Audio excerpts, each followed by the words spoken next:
In the Rodriguez family, there were two kinds of children, the investments and the disappointments. My sister Elena was the investment. Stanford MBA. Corporate lawyer at a prestigious firm. Married to a surgeon. Living in a penthouse downtown. Designer wardrobe. Luxury car. The daughter my mother introduced first at every gathering. I was Maya. The disappointment.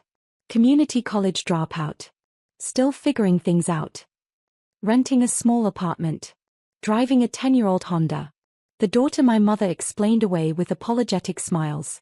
Elena is making partner this year, Mom would announce at family dinners. Maya is working on some projects.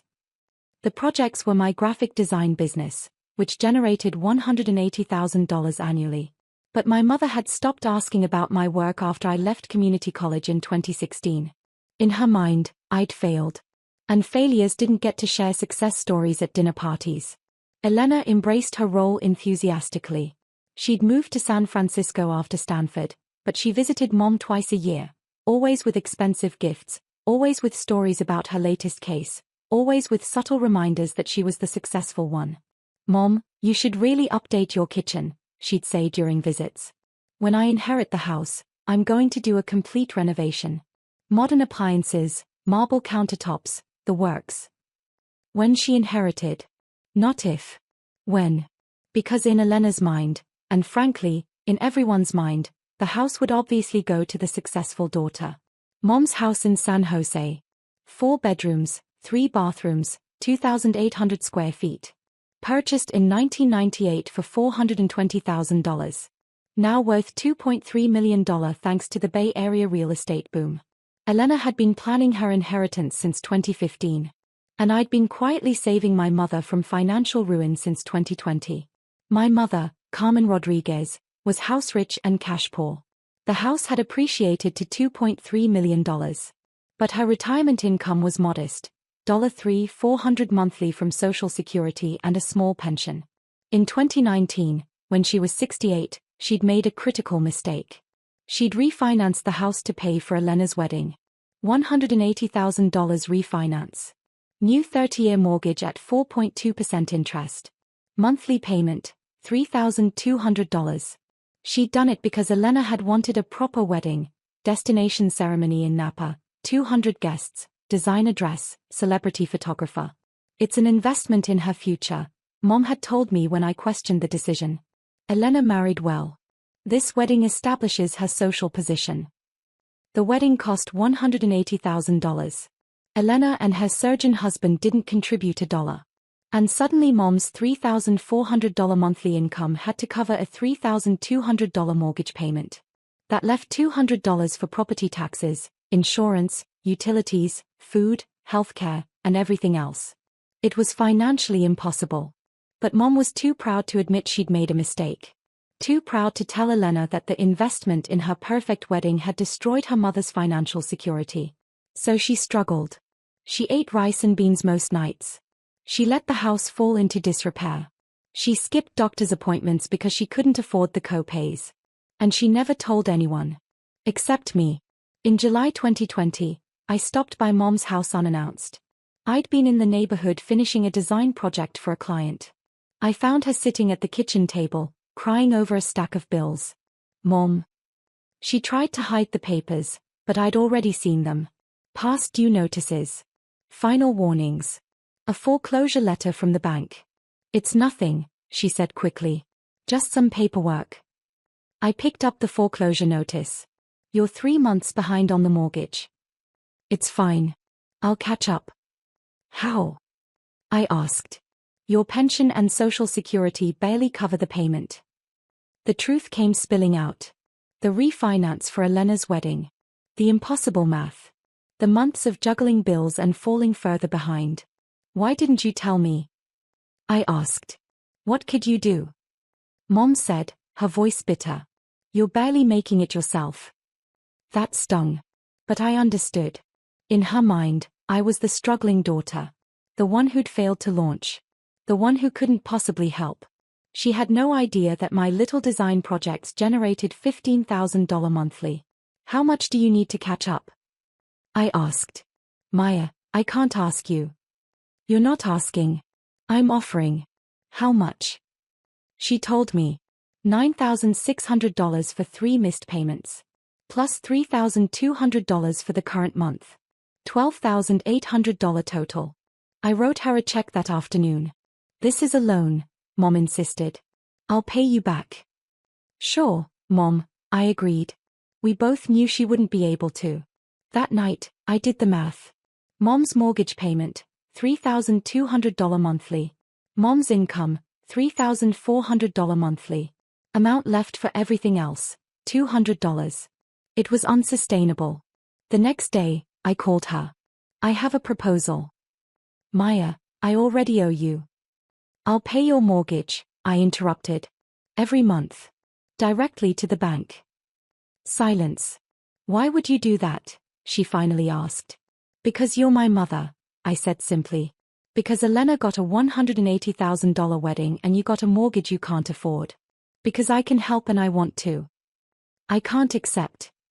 You're not accepting charity, I said. You're accepting help from your daughter. The house will still be yours. I'm just making the payments. But Maya, what do you get out of this? Peace of mind knowing my mother isn't going to lose her house. That was partly true. But I also had another motivation I didn't share. I wanted to see if Elena would ever notice. If Mom would ever tell her. If the golden daughter would ever realize that the disappointment was the one keeping everything from collapsing. Mom agreed. Starting August 2020, I paid her mortgage every month. $3,200 transferred from my business account to the bank. Every single month for 4 years. And I told no one that in 2021, Mom's health started declining. Nothing dramatic, just the normal wear of aging. High blood pressure. Arthritis. A minor heart scare that turned out to be nothing serious. But it made her think about mortality. I need to update my estate plan, she told me in March 2021. Make sure everything is in order. What does your current plan say? I asked. The house goes to Elena, Mom said. It's always been the plan. She's the successful one. She can afford to maintain it. The irony was stunning. Elena could afford to maintain the house because I was paying the mortgage. Mom, does Elena know about the mortgage payments? No, Mom admitted. I didn't want her to worry. You mean you didn't want her to know you couldn't afford the house she pressured you to refinance? Mom's face flushed. That's not fair. Isn't it? We sat in silence for a moment. Maya, I want to do something, Mom said finally. Something fair. You've been helping me for almost a year. I want to acknowledge that. You don't need to. Yes, I do, she interrupted. I'm meeting with my estate attorney next week. I want you to come.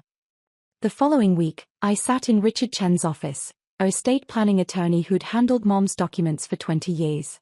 Carmen wants to make some changes to her estate plan, Mr. Chen said. Specifically regarding the house. He explained what Mom wanted, to transfer the house to a trust with me as the trustee and beneficiary, but to keep the transfer secret until her death. I don't want Elena to know yet, Mom said. It would cause too much conflict. But I want to make sure Maya is protected. She's been taking care of me. She deserves to inherit the house. Are you sure, Mom? I asked. Elena will be furious. Elena got her $180,000 wedding, Mom said firmly. You've paid $38,400 in mortgage payments over the last 12 months. It's only fair. We signed the documents on March 15, 2021. The $2.3 million house transferred to the Rodriguez Family Trust with me as sole trustee and beneficiary. The deed was recorded with the Santa Clara County Recorder's Office on March 18, 2021. Legal. Binding. Recorded. And completely secret from Elena. For the next 3 years, Elena continued planning her inheritance. At Christmas 2021, Mom, I've been looking at contractors for the kitchen renovation. Once the house is mine, I want to modernize everything. At Easter 2022, I'm thinking we should turn the backyard into a Zen garden. Really increase the property value. At Thanksgiving 2022, my architect friend says we could add a second story. Turn it into a $3 million property. Always when the house is mine. Never if. Mom would smile and nod, never mentioning that the house was already legally mine. And I kept paying the mortgage. $3,200 every month.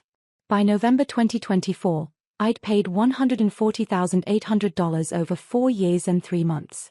Elena had no idea.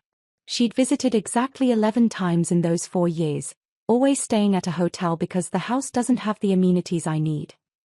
She never asked Mom about her finances. Never noticed that the house was maintained better than it had been before. Never wondered how Mom was managing on her modest retirement income. Because Elena assumed everything was fine. And if it wasn't fine, it wasn't her problem, she was too busy being successful. Meanwhile, I visited Mom twice a week. I handled small repairs. I coordinated with a property management company I'd hired to handle bigger issues. I made sure the property taxes were paid. I upgraded the HVAC system. I fixed the roof. I invested another $47,000 in improvements over 4 years. The house that Elena planned to inherit was worth $2.3 million, partly because I'd been maintaining and improving it. And she had no idea. Elena announced she wanted to host Thanksgiving 2024 at Mom's house. "It's time for me to start establishing my presence there," she said on a family video call. "Since I'll be inheriting it eventually." Mom looked uncomfortable but didn't argue. Elena arrived the day before Thanksgiving with her husband David, her 2 children, ages 6 and 4, and enough luggage for a month. "This house really needs work," she announced within 15 minutes of arriving. "Mom, you've let it deteriorate." I bit my tongue. The house was in better condition than it had been in a decade, because I'd been maintaining it. "We'll fix everything once it's officially mine," Elena continued. Thanksgiving Day arrived. The full family gathered. Mom, Elena, David, their kids, me, Aunt Rosa, Uncle Miguel, and several cousins. 16 people crowded around Mom's dining table. Elena stood up after the meal, wine glass in hand. "I want to make an announcement," she said. Everyone fell silent.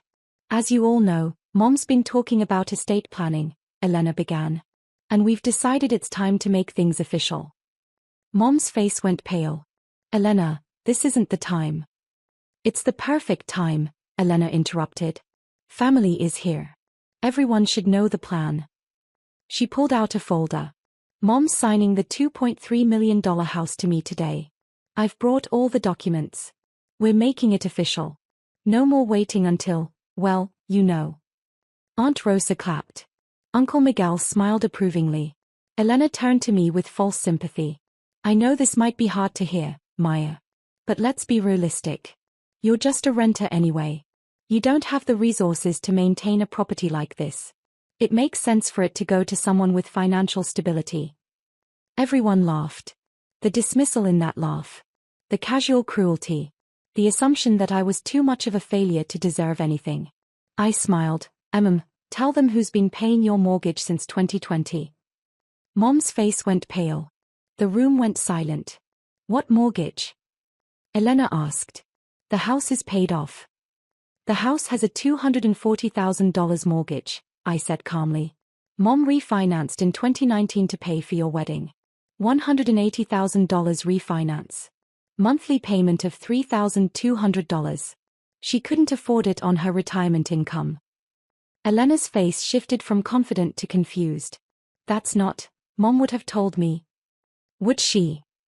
I asked. "When? When you were visiting twice a year and staying at hotels. When you were planning your kitchen renovations without asking how Mom was paying her bills." I pulled out 4 years of bank transfers. I'd brought my laptop, anticipating this might come up. I opened it and turned the screen to face the table. A spreadsheet showing 51 months of payments. August 2020, $3,200, Maya Rodriguez to Wells Fargo Mortgage. September 2020, $3,200, Maya Rodriguez to Wells Fargo Mortgage. October 2020, $3,200, Maya Rodriguez to Wells Fargo Mortgage. 51 rows of data. Every single payment documented. "That's $163,200 in mortgage payments," I said. "Plus another $47,000 in property improvements. New roof, HVAC upgrade, plumbing repairs. I've invested $210,200 in this house over 4 years." The room was completely silent. Elena grabbed the laptop, scrolling through the spreadsheet. This can't be right. Maya doesn't have this kind of money. My graphic design business generates $180,000 annually, I said. Has for years. You never asked. But you rent an apartment, Elena said weakly. A 2-bedroom apartment that I own, I corrected. Bought it in 2019 for $485,000 cash. I rent it to myself for tax purposes. Aunt Rosa's mouth had fallen open. Uncle Miguel looked stunned. Then Richard Chen, Mom's estate attorney, stepped forward from where he'd been standing quietly in the doorway. Perhaps this is a good time for me to clarify the legal situation, he said. The estate lawyer added, the property transferred to Ms. Rodriguez via trust in 2021. Mr. Chen set his briefcase on the dining table, opened it, and removed a folder. On March 15, 2021, Carmen Rodriguez established the Rodriguez Family Trust, he said. The house at 742 Willow Street, San Jose, California was transferred to the trust on that date. He laid out the trust documents. Maya Rodriguez is the sole trustee and beneficiary, he continued. The property transferred to her legal ownership on March 18, 2021, when the deed was recorded with the Santa Clara County Recorder's Office. Elena grabbed the documents with shaking hands. This says Maya owns the house. Correct, Mr. Chen confirmed. She has owned it for 3 years and 8 months. My sister's fork dropped. It hit her plate with a sharp clink, then clattered to the floor. No one moved to pick it up. But I'm the successful one, Elena whispered. I'm the one with the career, the education, the financial stability. The financial stability funded by your mother refinancing her house, I interrupted. The education Mom paid for while working 2 jobs. The career you built while Mom struggled to make mortgage payments on a loan she took out to give you a perfect wedding. Elena turned to Mom. You signed the house over to Maya? After everything I've accomplished. After everything Maya's done, Mom corrected, her voice stronger than I'd heard in years. Elena, you got your $180,000 wedding.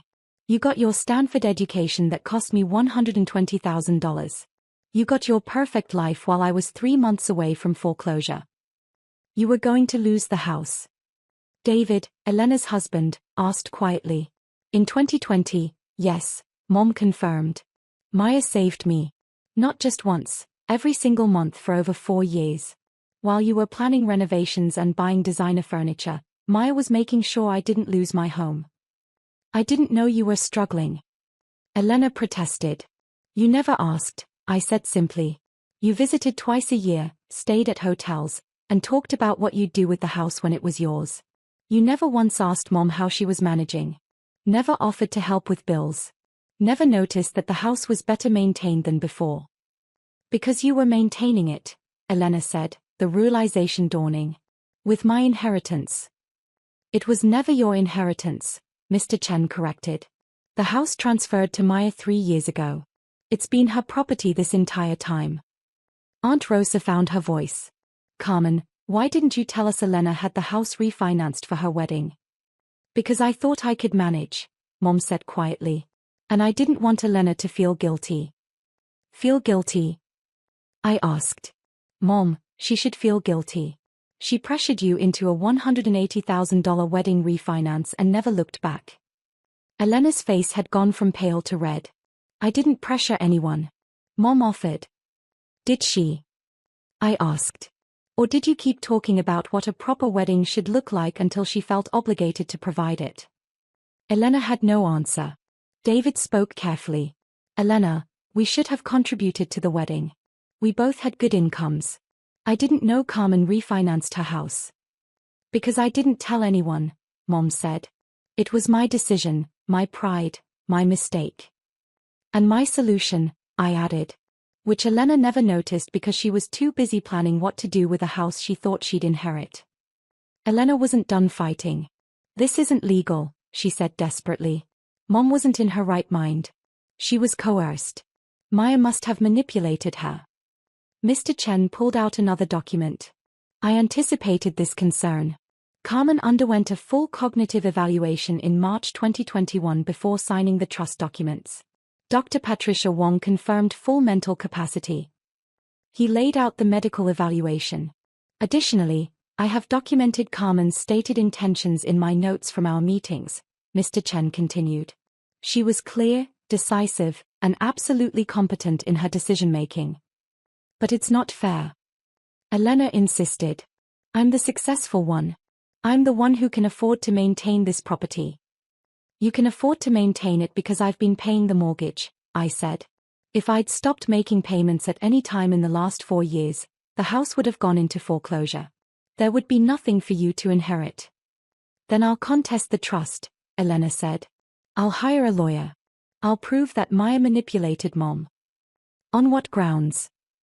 Mr. Chen asked. That Maya paid your mother's mortgage for 4 years? That she made property improvements? That she visited twice a week while you visited twice a year? What exactly will you prove, Ms. Rodriguez? Elena opened her mouth and closed it again. Furthermore, Mr. Chen continued, if you contest the trust, Maya has documentation showing that you received $180,000 from Carmen via the refinance in 2019. In a court proceeding, that would be considered an advance on your inheritance. Maya could potentially sue you for unjust enrichment. Unjust enrichment? David asked. Elena received $180,000 that ultimately came from the house's equity, Mr. Chen explained. If she's arguing she deserves part of the house despite that payment, a court might see it differently. Elena sat down heavily. This can't be happening. It already happened, I said. 3 years ago. While you were planning renovations for a house you didn't own. Aunt Rosa spoke carefully. Elena, maybe this is fair. Maya has been taking care of Carmen. You've been busy. Busy being successful. Elena shouted. Busy having a career. Busy raising a family. That's what I was supposed to do. That's what everyone wanted. Everyone wanted you to be successful and kind, Mom said quietly. You only managed one of those things. The words hung in the air. Elena started crying. Not the composed, pretty crying of someone seeking sympathy.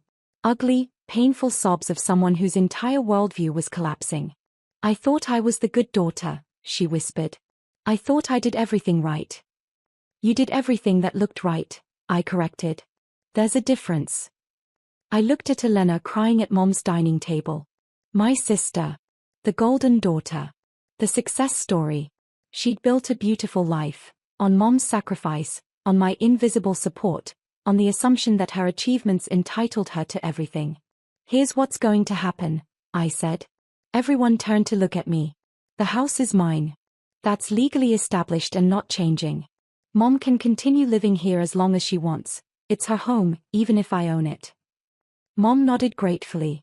However, I continued, the $180,000 you got for your wedding is a debt. Maya, I don't have that kind of money, Elena protested. I don't want the money, I said. I want acknowledgement. You're going to write a check to Mom for $500 monthly for the next 30 years. That's $180,000 paid back over time. 30 years. Elena's voice cracked. I've been paying Mom's mortgage for 51 months, I said. You can pay back the wedding loan Mom took out for you. Think of it as a very generous interest-free payment plan. David nodded slowly. That's more than fair. And second, I said, turning to the rest of the family, everyone in this room needs to understand something. I didn't steal Elena's inheritance. There was no inheritance. There was a house 3 months from foreclosure and a daughter who showed up to fix it while everyone else was busy assuming I was a failure. Aunt Rosa looked ashamed. Uncle Miguel nodded slowly. I have built a successful business, I continued. I own my apartment. I own this house. My net worth is $1.4 million. I did it quietly because I learned early that the Rodriguez family measures success by performance, not substance. Maya, we never meant, Aunt Rosa started. Yes, you did, I interrupted gently. Every time you asked about Elena's promotions and not my business. Every time you celebrated her achievements and ignored mine. Every time you laughed when she called me just a renter. You meant it. The room was silent. I don't need your approval anymore, I said. But I do need your honesty. Stop pretending Elena's success happened in a vacuum. It happened on Mom's back, with my support, and with everyone's willingness to overlook the cost. I gathered my laptop and my documents. Mom, I'll come by Tuesday to discuss the bathroom renovation, I said. We should finally upgrade that ancient plumbing. Thank you, Mija, Mom whispered. I walked to the door, then turned back to Elena. You got a $180,000 wedding, I said. I got a $2.3 million house. Grandma always said life has a way of balancing things out. Elena was still crying. I left her sitting there with the ruins of her assumptions. Elena's payment of $500 monthly began 30 days after Thanksgiving. The first check arrived with a note, I'm sorry. I didn't see you. I didn't respond. Some apologies are too late and too small. But the checks kept coming. Every month. On time. David filed for divorce 4 months later. Not because of the house situation, though that certainly contributed, but because, as he told their mutual friends, I married someone I thought was generous and successful. Turns out she was just successful. Elena moved into a 2-bedroom apartment. She cut back on her luxury spending. She started the long process of rebuilding a life without assuming everything would be handed to her. Mom continued living in the house. I visited twice a week. We had dinner together, worked on small projects, talked about real things. Do you regret giving me the house? I asked her 6 months after Thanksgiving. Not for a second, she said firmly. You earned it. Elena just assumed she deserved it. That's the difference between you two. She's making the payments. I know, Mom said. And that's the first real thing she's earned in years. With the house secured and the drama settled, I focused on growing what I'd built. My graphic design business continued thriving. Annual revenue reached $240,000 by 2025. I hired 2 junior designers. We moved into a small office space. The business became something bigger than just me and a laptop. The apartment I owned appreciated from $485,000 to $580,000. Mom's house appreciated from $2.3 million to $2.6 million. I purchased a second rental property, a small duplex in San Jose for $720,000. Paid 40% down, financed the rest, rented both units for $4,200 monthly combined. My net worth crossed $2 million in 2026. I was 34 years old. And I'd built it all quietly, without the performance, without the announcements, without needing anyone's validation. In 2026, I did something that surprised everyone. I established the Rodriguez Family Education Fund with an initial contribution of $100,000. The fund would provide scholarships to Rodriguez family members, cousins, second cousins, future grandchildren, with one specific requirement. Recipients had to demonstrate care for family, not just academic achievement. They had to submit essays about how they'd helped family members, how they'd shown up, how they'd contributed beyond just succeeding for themselves. You're funding scholarships for the family that dismissed you?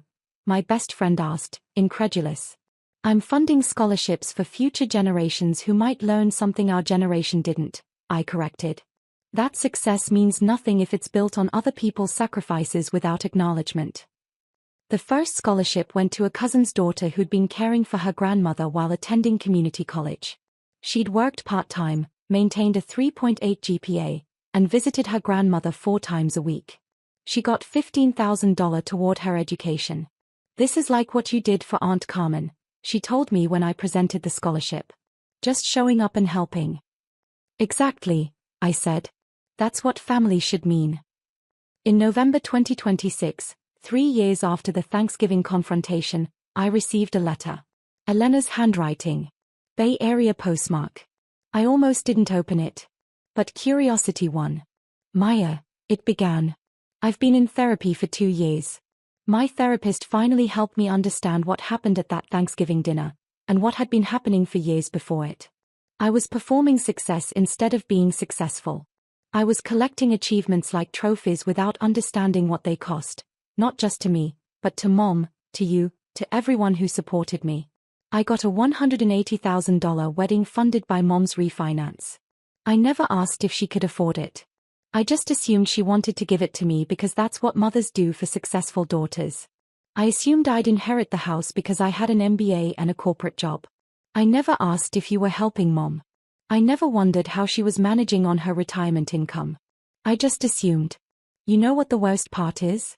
I was so busy being the successful daughter that I forgot to be a daughter at all. I visit Mom every week now. Real visits. We have dinner together. We work on small projects. We talk about her life, not just my achievements. She told me you've been helping her in dozens of ways I never noticed. Handling repairs. Managing finances. Just being present. The $500 monthly payments are my way of paying back the wedding. But more than that, they are my way of finally contributing to Mom's life instead of just taking from it. I don't expect us to be close. I don't deserve that. But I wanted you to know that I finally understand what you understood all along. The house wasn't the prize. Being the person who deserved it was. And I wasn't that person. You were. Elena. I read the letter twice. Then I did something Mom would have been proud of. I wrote back. Elena, I wrote. You're right. You don't deserve closeness, and I'm not offering it. What you did, the years of taking without acknowledging, the wedding funded by Mom's sacrifice, the assumptions about inheritance, those things can't be undone with therapy realizations. But I believe you're finally learning what I learned early. Success without character is just achievement without meaning. You had every advantage. Stanford MBA. High-paying career. The family's complete support and admiration. But you used those advantages to take more instead of give back. I had fewer advantages. Community college dropout in everyone's eyes. Just a renter. The family disappointment. But I used what I had to show up for Mom when she needed it most. The house transferred to me not because I was successful, but because I was present. Present when Mom was crying over foreclosure notices. Present twice a week for 4 years. Present in ways that didn't come with applause or recognition. You're making the payments. You're visiting Mom weekly. That's good. That's a start. But here's what I need you to understand. Those actions shouldn't require a catastrophic Thanksgiving dinner to motivate them. They should be natural expressions of love and responsibility. The Rodriguez Family Education Fund exists because I want future generations to learn what we learned the hard way, that showing up matters more than showing off. That caring for family is more valuable than career achievements. That success means nothing if it's built on other people's uncredited sacrifices. Keep making the payments. Keep visiting Mom. Keep being the daughter she needed you to be years ago. And maybe, in 5 or 10 years, when those actions have become who you are instead of who you're trying to become, we can have coffee and talk about what we've both learned. Maya. I mailed the letter. I don't know if Elena and I will ever rebuild our relationship. Probably not. Some distances are permanent. But I'd learned the most important lesson from Mom's $2.3 million house. The best inheritance isn't property. It's the character to deserve it before you receive it. It's been 4 years since that Thanksgiving dinner where Elena announced she was inheriting the house. Mom still lives in the house, her house, even though I own it. She's 73 now, healthy, and finally secure financially. The mortgage will be paid off in 2047, but I could pay it off tomorrow if I wanted to. I keep making payments because the discipline of it matters. Elena has made 48 payments of $500. She has never missed one. She visits Mom every Tuesday evening. They cook dinner together. My graphic design business generates $310,000 annually. My real estate portfolio is worth $3.4 million. My net worth is $2.8 million. I'm 35 years old. Every Sunday, I have lunch with Mom at her house, the house that would have been foreclosed if I hadn't shown up. The house that Elena assumed would be hers because of her achievements. The garden looks beautiful, Mom said last Sunday, admiring the roses I'd planted 6 months ago. Elena helped, I said. She's been learning about gardening. Mom smiled. She's trying. Trying counts for something, I agreed. We sat on the porch, drinking coffee, watching the neighborhood wake up on a Sunday morning. Do you regret giving me the house? I asked. It's a question I ask periodically, just to be sure. Never, Mom said firmly. You earned it. Not by being successful, by being present. That's the real inheritance, Maya. Knowing the difference between achievement and character. I thought about Elena with her Stanford MBA, working to become the daughter she should have been. I thought about the $210,200 I'd invested in this house over the years. I thought about the 4 years of mortgage payments, the repairs, the visits, the showing up. Grandma used to say that family is about who shows up, I said. Your grandmother was right, Mom replied. Elena's learning that now. But you always knew it. My phone buzzed. A text from Elena, visiting Tuesday as usual. Should I bring dessert? I smiled and replied, Mom loves your flan. See you then. Small steps. Weekly visits. $500 monthly payments. Slowly becoming the person she should have been.